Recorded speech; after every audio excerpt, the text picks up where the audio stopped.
Donc ici, on va continuer sur l'unité 1. Donc vous écrivez unité 1. Leçon 1 suite. Suite. Alors ici, on écrit la date du jour. Et tu écris c'est l'heure. Alors, la leçon, ce serait toujours opération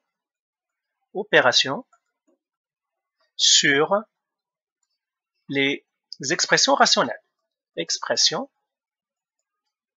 rationnelles. Alors, les expressions rationnelles encore sont des fractions. Alors, maintenant, on va voir la multiplication et la division de fonctions rationnelles, d'expressions rationnelles. Donc, il faut écrire ici. Je crois que c'est grand 2 ou grand 3. Grand 3 peut-être. Multiplication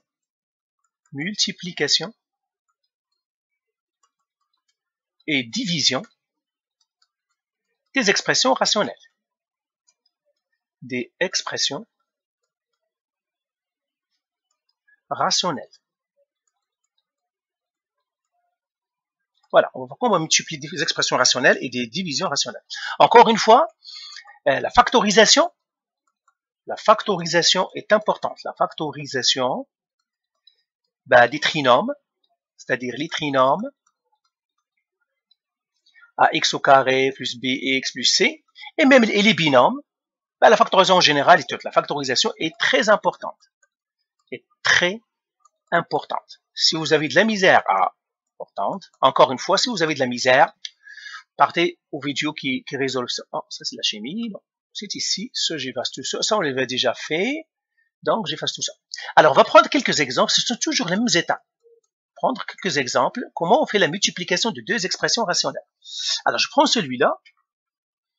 Alors, j'ai x au carré moins 7x moins 30 sur x au carré plus 8x moins 33 qui doit multiplier x au carré plus 10x moins 11 sur x au carré moins 11x plus 10. Alors, qu'est-ce qu'on va faire? Ça, c'est une multiplication de deux fractions. Eh bien, regardez ce qu'on fait. On va faire la même règle que la multiplication des fractions. Donc, premièrement, je factorise, j'ai deux fractions. La première expression ici et la deuxième expression ici. Je factorise le haut de la première, je factorise le haut de la deuxième, je factorise le bas de la première, je factorise le bas de la deuxième. Donc, on va faire celui-là, on va l'appeler haut 1, ou bien numérateur 1. Ça, c'est le haut 1, haut 2. Ça, c'est le bas 1. Et ça, c'est le bas 2, le dénominateur. Donc, on va faire factorisation. Donc, première étape, factoriser rho 1 et rho 2. Alors, on va les prendre. J'ai x au carré moins 7x moins 30. Alors, bien sûr, je dois chercher quoi fois quoi qui me donne, quoi plus quoi qui me donne, les m et n. Lui, ça doit me donner moins 30. Et lui, ça doit me donner moins 7. Alors, déjà ici, quel nombre va me donner moins 30 et moins 7? Eh bien, je fais les diviseurs de 30. Quels sont les diviseurs de 30? Eh bien, j'ai 1 fois 30, c'est 30. Ça ne fonctionne pas parce que 1 plus 30 ne me donne pas moins 7. 2 fois 15 donne 30. Mais 2 fois 15, ça ne fonctionne pas. 3 fois 10, ça fonctionne. Pourquoi? J'ai moins 10 plus 3. Donc, j'écrirai moins 10 plus 3. Moins 10 plus 3. Est-ce que ça fonctionne? Oui, moins 10 fois 3, c'est moins 30, etc. Donc, je viens de factoriser. Donc, ça me donnerait maintenant x moins 10 fois x plus 3. Donc, j'ai factorisé le premier row. Alors, ici, je vais les écrire ici, à côté, parce que moi, à chaque fois, je vais effacer. Donc, row 1, c'est x moins 10, x plus 3. Maintenant, je vais factoriser le row 2. Donc, row 2, c'est-à-dire le numérateur 2, row 2, ou bien numérateur 2, num 2, à vous de choisir. Alors, l'autre, c'est x au carré, mettre en blanc, x au carré plus 10x moins 11. Quoi fois quoi qui me donne moins 11.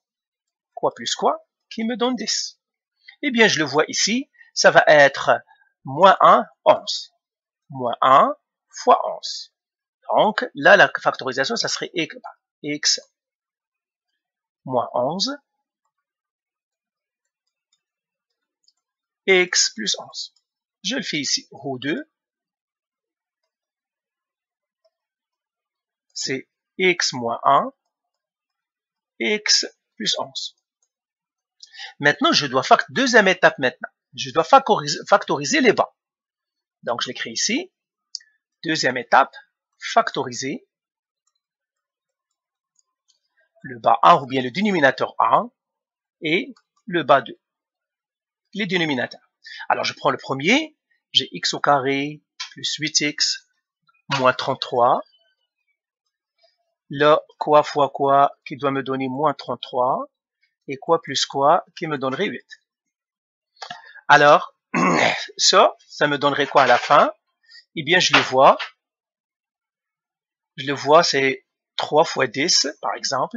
J'ai 3 fois quoi? Me donnerait 3. 3 fois 11, ça me donne 33.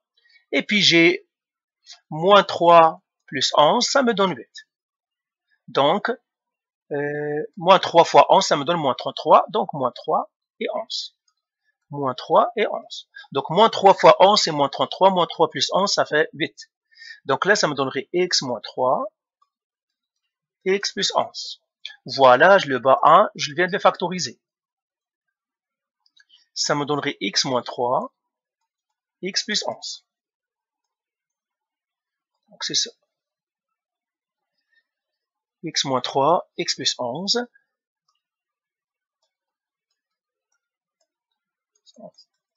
Et puis le bas 2, je vais factoriser maintenant le bas 2, je vais effacer ici, mais vous, bien sûr, continuez.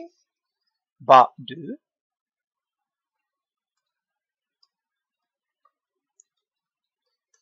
Et là, qu'est-ce que je vais écrire? Je vais écrire x au carré moins 11x plus 10. Là encore, quoi fois quoi qui donne 1 fois 10 c'est 10.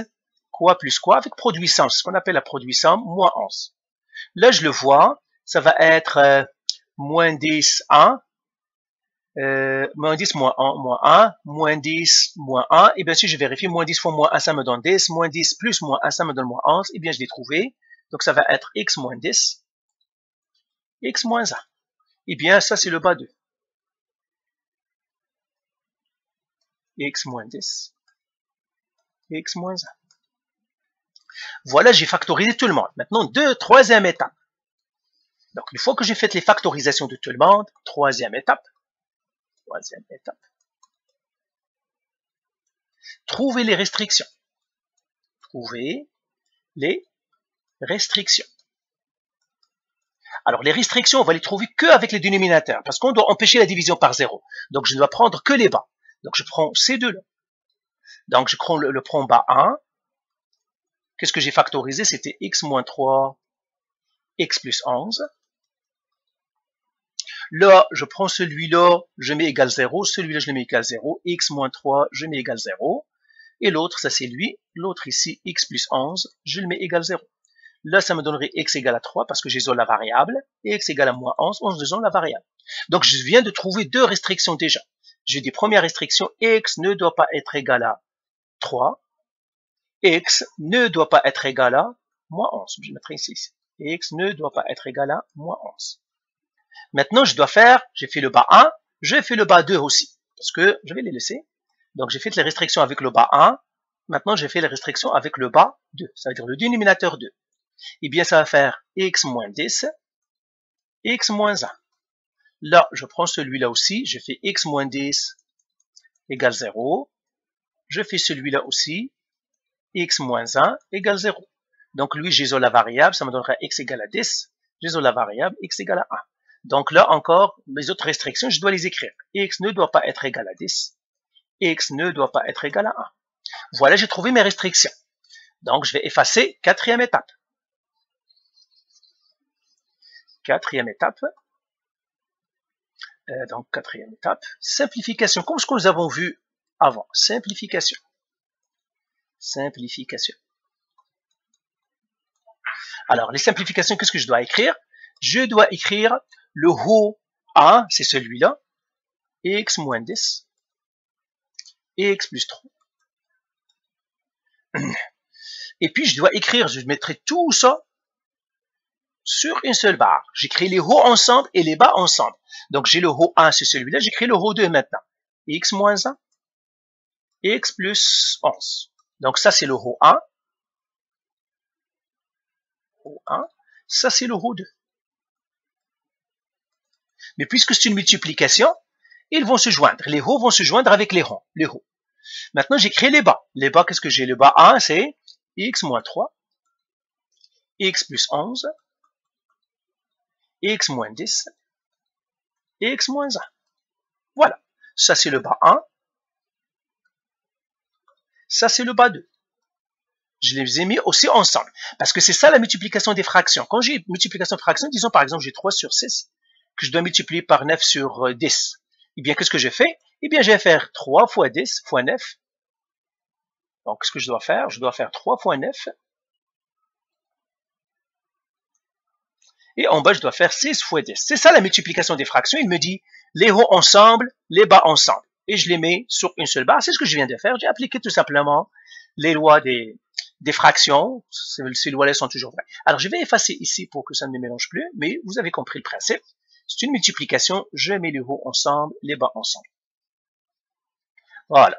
Donc là, maintenant, je viens de finir cette multiplication-là. Qu'est-ce que je dois faire maintenant? Je vais barrer.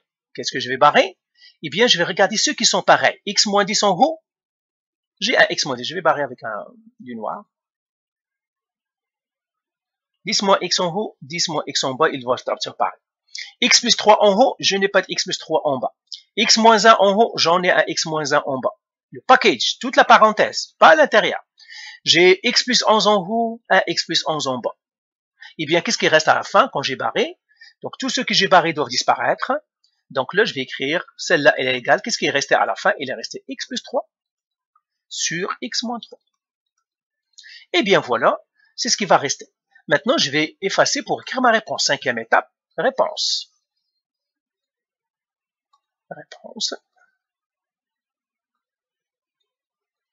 Et j'écris l'expression. Ben, je pourrais écrire toute l'expression si je veux. Je vais écrire toute l'expression, même si c'est gros. Je vais l'écrire quand même.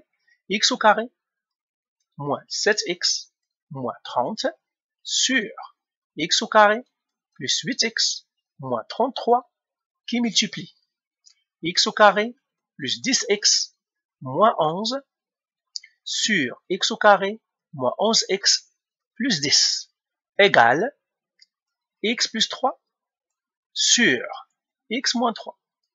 Et je dois écrire mes restrictions. Et j'écris restriction, je vais les mettre en rouge, les restrictions. Restriction toujours. Restriction. X pas égal à 3. X pas égal à moins 11. X pas égal à 10. X pas égal à 1. Voilà ma réponse. Parfait. Et bien voilà. Donc, voilà l'expression. Alors, voilà pour cet exercice. Alors, faites les autres exercices. Après, on va faire la division dans une autre vidéo. Après, on va faire l'addition et la soustraction dans une autre vidéo. Comme ça, on a fini cette leçon A. Voilà. Alors, faites les exercices.